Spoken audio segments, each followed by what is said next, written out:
Oui, merci, Monsieur le Président. Moi, j'ai beaucoup aimé l'intervention de notre collègue Chloé Pantel, parce qu'effectivement, vous avez raison, chers collègues, mais on va le redire, pour être sûr que tout le monde comprenne bien, que la commune de Grenoble et de ses représentants d'exécutif, soyons clairs, parce que je siège aussi à la commune de Grenoble, mais je ne suis pas tout à fait d'accord avec eux, ça ne vous aura pas échappé, il n'y a aucun plafond de commande publique à l'endroit d'Éric Piolle, son maire.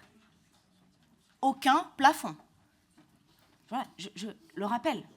Donc, le procès à votre président d'exécutif à la métropole. Alors, je sais bien que nous, on a voté pour lui et pas vous. C'est embêtant, hein, mais voilà, c'est une réalité. Donc, je peux dire notre président. Au moins, on est sûr qu'il est le président de chacun d'entre nous, a priori. Au moins, institutionnellement. Vous êtes dans l'exécutif. Vous avez des vice-présidents qui siègent à vos côtés, là. Et à eux, vous leur dites, non, on n'a pas confiance dans ce président et cet exécutif, dont vous faites partie, pour les questions de marché public alors qu'on augmente un plafond. Alors nous, mon collègue l'a très bien dit, hein, le sujet petit plafond, gros plafond, à 1 an et demi de la fin du mandat, pour nous, il n'y a pas d'enjeu. En revanche, ce qui est très intéressant, et mon collègue l'a soulevé tout à l'heure, c'est de voir à quel point il n'y a pas de confiance entre vous, dans l'exécutif, sur une question de seuil de marché public. Alors, il y a le droit en soi qui oblige le président, voilà.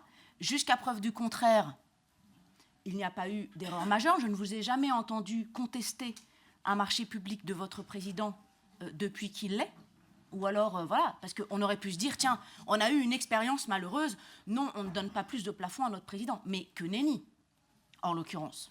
Donc, pas de jurisprudence, j'ai envie de dire, de la part du président de la métropole, un exécutif qui n'est pas aligné, un manque de confiance, et moi je reprends, et je le redis ici formellement, devant vous tous, Assemblée de la métropole, les mots de la majorité de la ville de Grenoble en conseil municipal lundi dernier, pour parler de la métropole, et notamment, vous savez, l'avis qu'a émis le conseil municipal de Grenoble sur la répartition des investissements entre les différentes communes.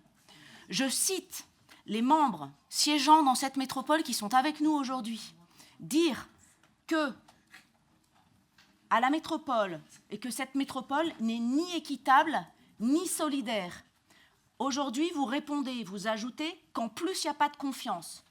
Donc, si vous estimez que l'exécutif et la politique menée par la métropole n'est pas solidaire avec toutes les communes, en l'occurrence celle de Grenoble pour ce qui concernait les investissements, n'est pas équitable entre les communes, chers amis maires, vos amis grenoblois vous disent qu'en fait, vous êtes mieux traités qu'eux et que ce n'est pas normal. Au-delà même de la question des sièges et de, encore une fois, de la discussion qu'on aura tout à l'heure sur l'équilibre, l'accord local et l'équilibre territorial des représentations. Chaque chose en son temps. Et aujourd'hui, ils vous disent encore, vous, maires et représentants de la majorité, qu'ils n'ont pas confiance en vous. Aujourd'hui, là, texto, tranquillement, hein, serein. Allô ? Voilà. Donc, à un moment, ça me paraît quand même fou, quand on est citoyen lambda, qui ne connaissons pas tous ces jeux d'appareils, ces rapports de force politiques, d'entendre que des membres de la majorité de la métropole, qui portent des politiques publiques conjointes avec le président et l'exécutif, donc a fortiori de la métropole, entendent dire que ce territoire et ces politiques menées par la ville de Grenoble ne sont ni équitables, ni solidaires, et qu'il n'y a pas de confiance, qu'est-ce que vous faites encore ensemble? Et enfin, dernier point, Madame Pantel, moi j'ai adoré votre leçon de démocratie. J'ai adoré, hein, la petite phrase. La démocratie, ça se fait avec des votes, avec des élus et en communiquant avec les élus. Mais Madame Pantel, on est bien d'accord, hein, vraiment, on est tout à fait d'accord. Et d'ailleurs, en conseil municipal de Grenoble, j'étais la première à vous rappeler que ni vous, le NFP, ni nous, l'ancienne majorité, je ne sais même plus comment nous qualifier, mais peu importe. Eh oui, c'est toujours parfois délicat. Le bloc central. Le bloc central, voilà, ouais, bloc central, c'est bien. Le bloc central n'avons gagné aux législatives. Et ne vous en déplaise, je le redis ici, comme je l'ai dit en conseil municipal, ne vous en déplaise, et ne m'en déplaise sous certains aspects, mais c'est ainsi, une coalition a été trouvée à l'Assemblée nationale et un gouvernement a été nommé.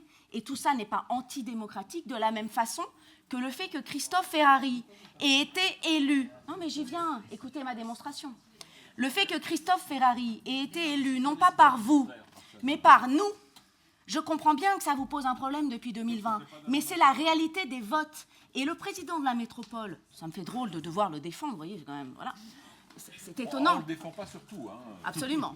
Mais vous ne pouvez pas dire que la responsabilité de notre président, au-delà de la personne qui incarne cette présidence, n'est pas légitime. Et quand vous dites qu'une démocratie, ça se vit avec des votes des élus et de communiquer avec les élus, c'est exactement ce qu'il s'est passé jusqu'à présent. Et si vous estimez que la gestion de l'exécutif et la relation avec votre président ne sont pas l'œuvre de la démocratie, c'est grave. Et on en vient au discours de votre collègue, toujours en conseil municipal, qui en a amené, à titre personnel, ne vous enflammez pas, on l'a bien compris, mais tout de même, ancien vice-président de la métropole, membre toujours de votre groupe et de la majorité à la ville de Grenoble et siégeant à la métropole, qui en appelait à la dissolution de la métropole. Chers collègues, on en est là au conseil métropolitain, avec des collègues que je vois qui applaudissent. Non mais vraiment, voilà, on dirait Marine Le Pen à l'Europe qui dit qu'il faut dissoudre l'Europe. Moi j'ai envie de dire bravo les gars, bravo. Non mais vraiment, continuons parce que tout ça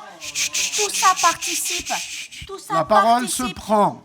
Merci, Monsieur le Président. Tout ça, je sais bien que ça vous irrite, hein, voilà, mais tout ça participe à continuer vis-à-vis de nos électeurs et ceux pour qui nous sommes là, ceux que nous sommes censés représenter et porter dans ces hémicycles, que ce soit en conseil municipal ou en conseil métropolitain, nos habitants. Et quand vous dites ce genre d'ineptie de dissolution de métropole, dire que la démocratie n'existe pas dans cette métropole, qu'il faut procéder au vote, mais enfin, vous vous rendez compte des messages que vous envoyez à nos habitants? Alors quoi? Nous ne sommes pas une démocratie, vous n'avez pas été élu par les habitants, le président n'a pas été élu par un suffrage indirect et par nous-mêmes. Donc franchement, je trouve ça assez lamentable parce que à travers ces discours-là, ces mots, ces insinuations, et au-delà même des insinuations, ces espèces d'avancées permanentes remettant en cause le bon fonctionnement de la démocratie et de la République dans ces enceintes, sont absolument délétères pour la démocratie et la mobilisation de nos habitants pour nous faire confiance. Je vous remercie. Merci.